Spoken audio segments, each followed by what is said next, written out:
Des erreurs, en fait, mais vous avez absolument pas idée. J'ai fait tellement d'erreurs en vente, tellement d'erreurs, que je veux absolument vous éviter de faire les mêmes. Ce que je vous propose, c'est qu'on commence déjà par les 7 erreurs les plus abominables que j'ai pu faire. Et surtout, celles que vous ne devez absolument pas répéter. Bien évidemment, pour chacune des erreurs, je vous raconterai le contexte, l'anecdote, comment ça s'est passé et surtout comment je m'en suis sortie. Et bien évidemment, je vous éviterai de passer par les mêmes étapes. Une des premières erreurs que j'ai faites, et je m'en souviens quand je suis arrivée chez Skello, on vendait donc des outils de planning. Il faut savoir que quand moi je suis arrivée chez Skello, c'était pendant le Covid.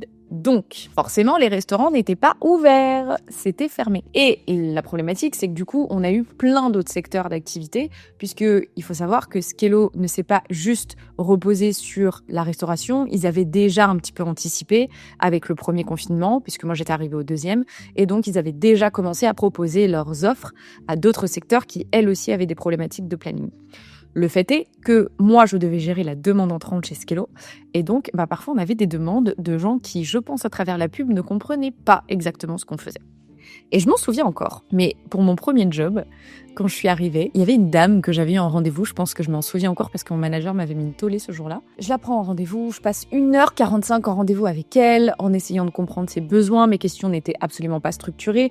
J'avais pas forcément eu de formation. C'est pas parce que j'ai fait toutes mes études dans la vente qu'on m'a appris à vendre. En réalité, l'apprentissage et le terrain, c'est quand même des choses qui sont différentes. C'est pour ça que dans l'académie, je ne veux prendre que des gens qui sont face aux clients parce que ça me permet de pratiquer et de rectifier des erreurs qu'ils font en vrai, pas celles qu'ils pensent faire. Donc du coup, je fais 1h45 de rendez-vous et là, je dis à mon manager, écoute, il faut vraiment que tu viennes avec moi pour le second rendez-vous parce que je pense qu'elle est super qualifiée, elle est top, etc.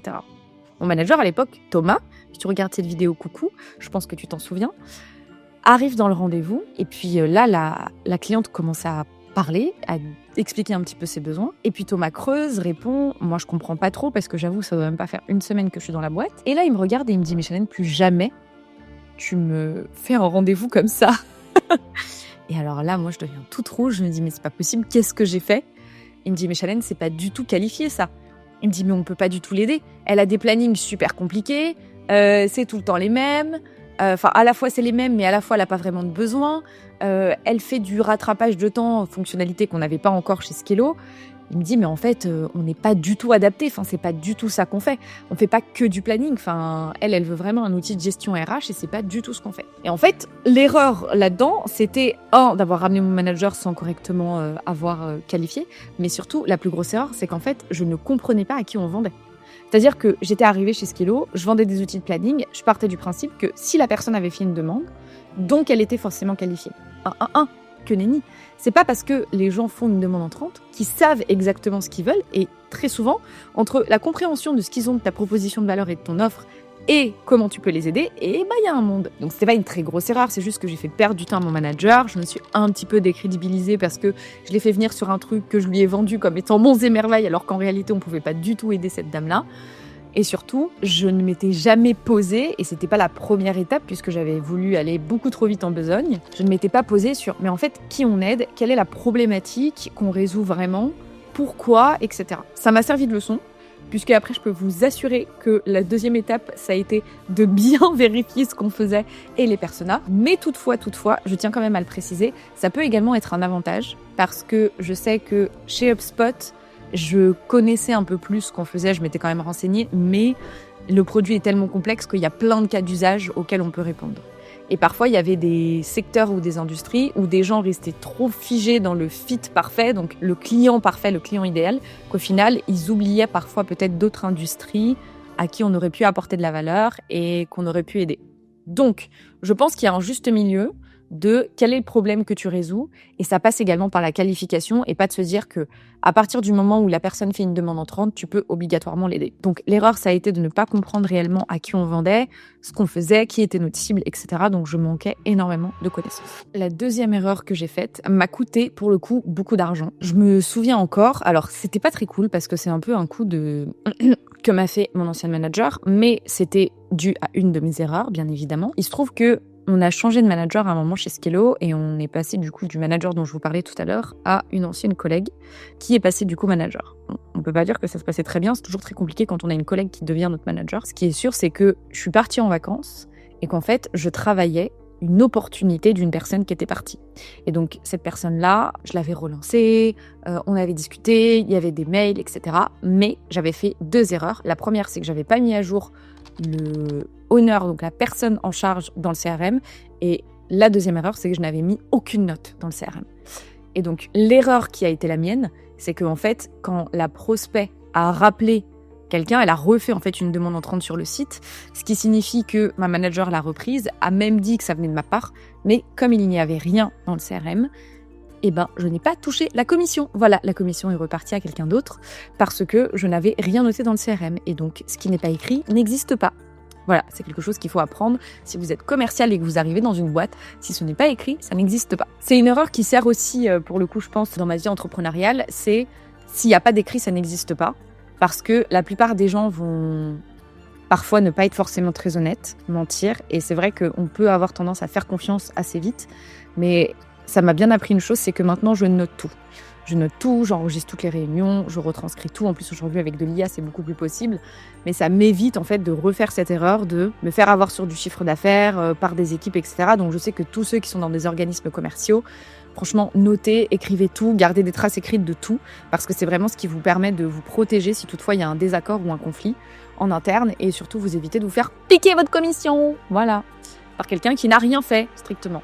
Mais bon, c'est pas grave, la rancœur est partie. Troisième erreur que j'ai faite, et alors celle-ci, je m'en suis quand même pas mal mordu les doigts. Elles sont pas forcément dans l'ordre chronologique de mon parcours, c'est juste que c'est des erreurs que j'avais notées au fur et à mesure. Je me souviens encore, j'étais sur un beau deal quand même, donc c'est quelque chose que je travaillais depuis des semaines. Et il se trouve que, comme par hasard, le manager dont je vous parlais tout à l'heure se retrouve dans une entreprise qui a besoin d'un CRM. Je vois ça, je le contacte, il me dit « Ouais, effectivement, c'est un sujet ».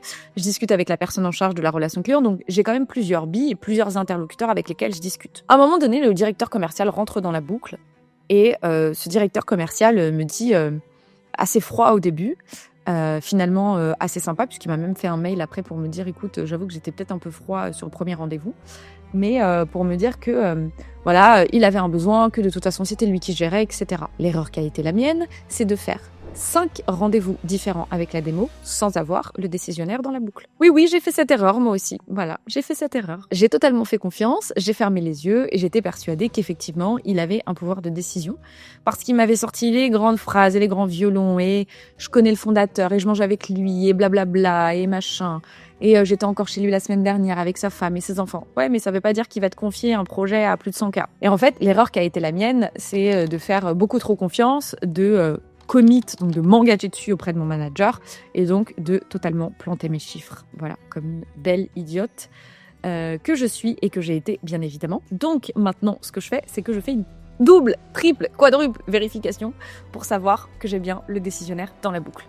Donc, quand la personne vous dit oui, je suis décisionnaire, etc., pareil, je vais être sûre que tu le sois, tu me mets une trace écrite. Pour le coup, il m'avait écrit un mail quand même pour me dire oui, on est prêt à s'engager, blablabla, etc. Mais à la fin, il était un peu revenu sur ses paroles.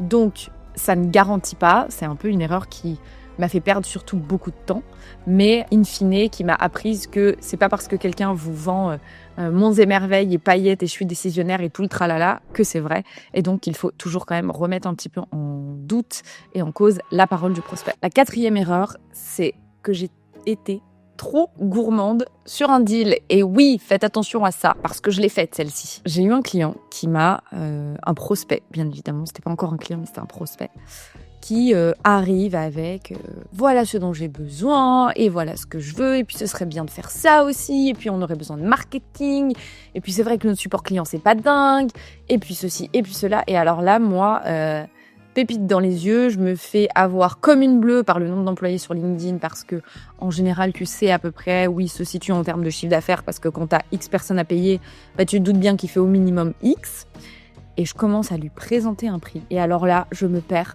totalement dans ma présentation de prix.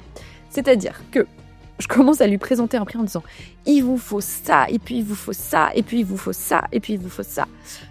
Et puis là, le prospect me regarde et me dit « mais en fait, là, ça va me coûter 50 000 € par an, quoi. C'est pas rien juste pour répondre à ce besoin-là ». Et en fait, mon erreur, ça a été de ne pas identifier les priorités. C'est-à-dire que Je ne lui ai pas demandé, parmi tout ce que tu me donnes, là, ta liste au Père Noël, là, c'est quoi tes 3 top priorités? C'est quoi les choses les plus importantes? Et donc, je suis arrivée avec mon listing de fonctionnalités, de hub, de machin ultra compliqué. J'ai été tellement gourmande que le prospect, il a pris panique. Et il m'a dit, écoutez, non, mais c'est impossible, nous, on peut pas. Enfin, c'est inenvisageable, ce type de projet. Je m'attendais pas du tout à ça. Enfin, vraiment, il s'est archi-braqué. Et j'avais l'air bien d'une idiote quand j'ai dû revenir en arrière et lui dire non, mais vous en faites pas. Si vous voulez, on peut essayer de faire. Ah bah non, maintenant, vous m'avez vendu votre truc génial, là. Et vous me dites que vous pouvez résoudre mon besoin avec ça. Donc, en fait, vous vous trompez, quoi. Et là, je me suis retrouvée un peu mal parce que je savais pas trop quoi dire. Je me sentais un peu bête. Et ça nous est tous arrivé, moi la première, de parfois avoir quelqu'un qui est ultra enthousiaste, qui dégage beaucoup d'énergie positive en disant « faut qu'on fasse ça, c'est super important et on est ambitieux et le pourquoi ».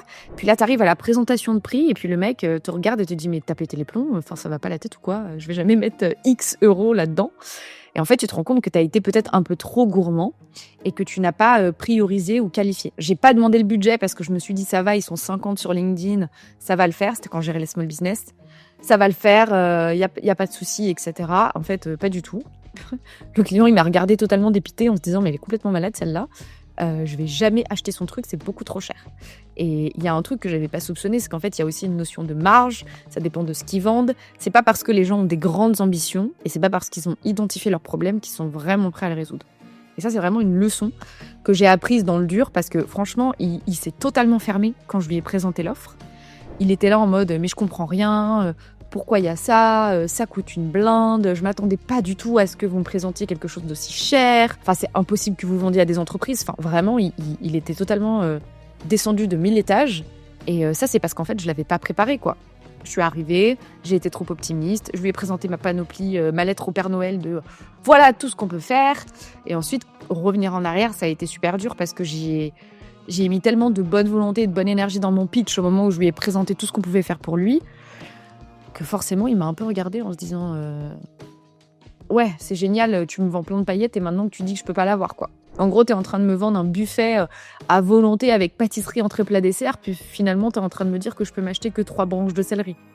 Ah bah, ça me donne pas du tout envie. Voilà, 4e erreur qui m'a coûté bien cher puisque j'ai passé 1h45 à vendre mon émerveil pour au final que nenni, j'ai perdu le prospect, le client il a été déçu et il m'a ghosté. Voilà. Classique, j'ai laissé un autre commercial prendre le relais. Je sais pas si ça a signé ou pas parce que j'avoue que j'ai pas resuivi, j'ai été tellement mal à l'aise que j'ai pas voulu. Mais c'est une erreur qui m'a quand même pas mal embêtée. Erreur numéro 5, celle-ci les gars les pépites. J'ai appelé mon prospect Uber pendant tout le rendez-vous. Le prospect s'appelait Hubert. Voilà. Drop the mic.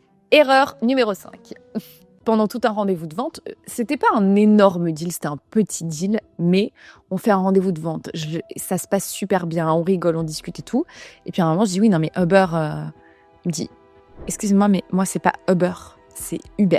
Uber, c'est des taxis. Ah oui, effectivement.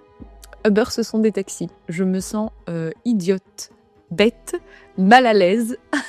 J'étais horriblement mal, vraiment horriblement mal. Et l'erreur, c'est que même s'il a signé, je me suis sentie super mal parce que, ok, ça a l'air d'être rien, vous dites, ah, ça va, c'est une petite erreur de nom, etc. Mais appeler son client ou son prospect comme le nom d'un taxi, ça passe moyen, quoi. Surtout qu'on est jeune et un peu sous-estimé, en tout cas, c'était pas mal mon cas. Et donc, du coup, ça me décrédibilisait un petit peu, donc j'avais en plus cette pression. J'avoue que ça peut paraître une petite erreur, j'en rigole un peu aujourd'hui, mais je vous avoue que sur le moment, j'étais vraiment mal et j'ai vraiment cru que ça allait pas signer à cause de ça, parce que je crois que ça l'avait quand même un peu vexé et qu'il l'avait pas super bien pris. Erreur numéro 6, je me suis fait hurler dessus par un client à cause de cette petite erreur d'ego que j'ai faite. Commercial, on fait souvent des petites erreurs d'ego, hein, parce que je vais être honnête, c'est des erreurs en vente assez classiques. Je pourrais vous refaire un épisode sur les plus grosses erreurs que j'ai faites dans ma vie en lien avec l'entrepreneuriat, le business. Là, on va vraiment rester sur ma carrière sales. Et en tout cas, c'est ces erreurs quand même importantes. Pour le contexte, c'est un deal qu'on travaillait depuis plusieurs mois. Et donc, le client avait des besoins sur l'intégralité des produits HubSpot. C'est-à-dire, il avait des besoins en marketing, en sales, en service, en operation. Et en fait, ce qu'il faut savoir, c'est que chez HubSpot, quand tu as plusieurs hubs, tu as un package qui est déjà proposé sur le site qui s'appelle une suite CRM. Donc, on te propose l'intégralité des fonctionnalités d'HubSpot, mais d'une version. Donc, tu as une version Starter, Pro et Entreprise. Mais comme tu prends tous les hubs, tu bénéficies d'une remise groupée. Sauf que, je précise quand même, quand tu prends une des versions en version Entreprise, donc le client voulait tout en Pro sauf la version Sales, donc Sales devait être en Entreprise, tu ne bénéficies pas de cette remise. L'erreur qu'on a faite, et parce que j'étais pas toute seule sur le deal, c'est qu'on n'a absolument pas creusé cette partie-là et il nous avait tellement saoulé avec le prix qu'on était parti sur le biais de toute façon, ce qu'il vous faut, c'est la suite pro, elle est à tel prix, de toute façon on peut pas faire une remise, etc. Et à l'époque, la suite pro, elle était remisée à genre 50%. Donc en fait, c'était énorme parce que nous, on n'avait aucune marge de manœuvre dessus, c'était le prix du site et de toute façon, si on mettait tous les produits dans le devis, ça s'appliquait automatiquement. Sauf si tu avais une version entreprise. Là, dans ce cas-là, tu partais sur une négociation globale avec remise et tu pouvais pas monter jusqu'à 50. Et donc du coup, nous, on présente ça et en fait, on présente 2-3 fonctionnalités en disant bon, bah ça c'est dans l'entreprise mais ça vous intéressera pas. Sauf que nenni, ça a ultra intéressé le dirigeant qui a demandé du coup une contre-offre. Le problème étant que quand on lui a présenté les 2 offres, il a dit « Non mais je comprends pas, c'est trop compliqué, pourquoi on devait prendre l'entreprise, machin, et moi j'aimerais savoir qu'est-ce que vous nous recommandez finalement ?» Et en fait, j'ai pas du tout drivé la conversation, j'ai pas du tout pris le lead sur la conversation à ce moment-là, parce que j'avais tellement eu ce biais et été persuadée que de toute façon, il y avait que le prix qui allait être important, que j'en ai totalement oublié la valeur. Il y a aussi le stress, bien évidemment, de la fin d'année qui te pousse aussi, et l'environnement qui est très stressant à penser comme ça, que j'en ai oublié en fait de qualifier ça. Et donc du coup, lui, il est resté dans ce prix-là dans sa tête et il ne voulait pas lâcher l'affaire sur je veux la même chose mais avec la version entreprise. Et donc du coup, nous on pouvait pas, donc on s'en est passé des semaines de négociations. Donc ça a été une grosse erreur déjà. Ça a été sûrement la plus grosse. Et ensuite, l'autre que j'ai faite, c'est qu'en fait, il a pas voulu signer en temps et en heure. J'ai été vexée, donc j'ai désactivé le devis. Il m'a appelé, il m'a insulté. Voilà, ça a été aussi simple que ça. Il m'a appelé, il m'a hurlé dessus. Tu te fous de ma tu me prends pour un... Alors, c'est allé super loin. Et moi, je me suis dit, mais en fait, c'est pas possible. Déjà, c'est pas normal de réagir comme ça.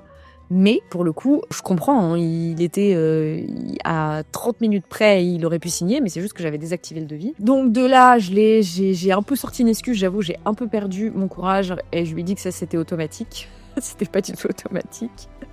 Et au final, j'en rigole aujourd'hui maintenant, il a finalement signé le devis quelques jours après, mais j'ai rallongé mon cycle de vente pour rien du tout. Ça a un peu impacté la relation, même si au final il s'est excusé, mais moi j'avoue que ça m'avait un peu choqué qu'on me parle comme ça. Et surtout, en fait, j'aurais dû beaucoup mieux qualifier dès le début parce que je ne serais pas tombée dans cette espèce de négociation forcée parce que je lui avais mis un prix d'ancrage dès le début, une remise qui pensait pour lui normal. Et donc, cette erreur-là, elle m'a beaucoup apprise, puisque désormais, maintenant, je m'assure de qualifier, et la remise, c'est vraiment le dernier step qu'on valide, et on s'assure d'avoir tout qualifié, et on présente pas comme ça une remise juste après une démo. Voilà, petite erreur que j'ai faite, assez classique. Et enfin, la dernière erreur que j'ai faite, c'est chez Skello. Pendant le Covid, quand on avait une baisse des demandes entrantes, c'est normal, un des secteurs principaux sur lequel on vendait, c'était quand même la restauration. J'avais fait l'erreur c'était pas une erreur, en réalité, c'était une bonne chose de faire ça, mais j'avais rappelé l'intégralité des deals perdus qui n'étaient pas dans la restauration pour savoir un petit peu s'ils étaient ouverts à potentiellement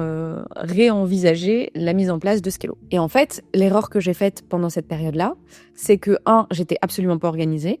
J'appelais comme une malade, donc je me suis totalement épuisée. Et puis surtout, j'appelais tellement qu'en fait, je faisais pas vraiment attention aux notes qu'il y avait dans le CRM. Et en fait, j'appelais et je regardais pas ce qu'il y avait déjà décrit. Et donc, l'erreur, ça a été que plusieurs fois, j'ai eu au téléphone des gens qui me disaient non, mais en fait, on est déjà client chez vous. Et en fait, c'est parce que, je regardais pas ce qui était rattaché, j'ai pas regardé les notes. Ça, c'est une erreur parce que, ça te rend beaucoup moins crédible. 2, je me suis épuisée parce que j'ai appelé plein de personnes et j'ai pas mis en place un système ou j'ai pas mis en place une espèce d'habitude. J'étais juste en mode panique. Il faut que j'appelle un maximum de personnes pour avoir un maximum de résultats. Et en fait, cette erreur, elle m'a coûté cher parce que j'ai passé beaucoup d'appels pour rien. Il y a plein de fois où en fait, je marchais entre guillemets sur les plates-bandes de l'outbound parce que chez Skello, il y avait 2 équipes séparées. Et en fait, ça a créé un peu des petits conflits en interne Mon manager me disait c'est bien que t'appelles, mais structure ça, organise-toi, et je le faisais pas du tout parce que je fonçais. Alors, on dit toujours que vaut mieux un cheval qui avance trop vite qu'un escargot qu'on essaye de faire avancer, mais tout de même, je pense qu'il y a quand même une notion de structure, d'organisation et de process que j'avais absolument pas mise en place. Et si jamais tu as envie de le faire, d'ailleurs, je te prépare une autre vidéo sur la discipline et l'organisation tirée du livre Atomic Habits, qui je pense t'aidera parce que c'est un peu ce que j'ai mis en place également et qui m'a aidée. Et donc je me suis rendu compte qu'en fait, la mise en place d'une méthode, la mise en place d'un process, la mise en place d'une structure te permet 1 d'éviter de t'épuiser, 2 de savoir où est-ce que tu dois travailler, et 3 potentiellement d'éviter aussi des conflits internes qui sont parfois inutiles. Tout ça parce que tu sais pas lire correctement en CRM ou que t'es pas allé, que t'es en train de marcher sur les plates-bandes de quelqu'un sans même t'en rendre compte. Ce qui n'est en plus de ça absolument pas mon style. Je déteste éteindre les autres pour briller, mais parfois on s'en rend pas forcément compte et on peut faire plein d'erreurs comme ça. Voilà.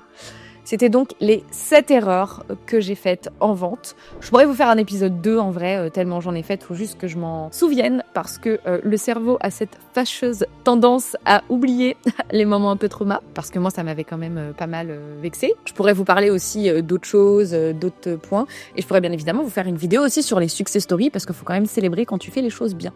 Voilà, j'espère que cette vidéo t'a inspiré, t'a plu. Dis-moi en commentaire, toi c'est quoi tes pires erreurs que t'as faites en vente, et je te donnerai un petit conseil pour justement éviter de les refaire. Mets un like si cette vidéo t'a plu et surtout n'oublie pas, abonne-toi pour plus de tips.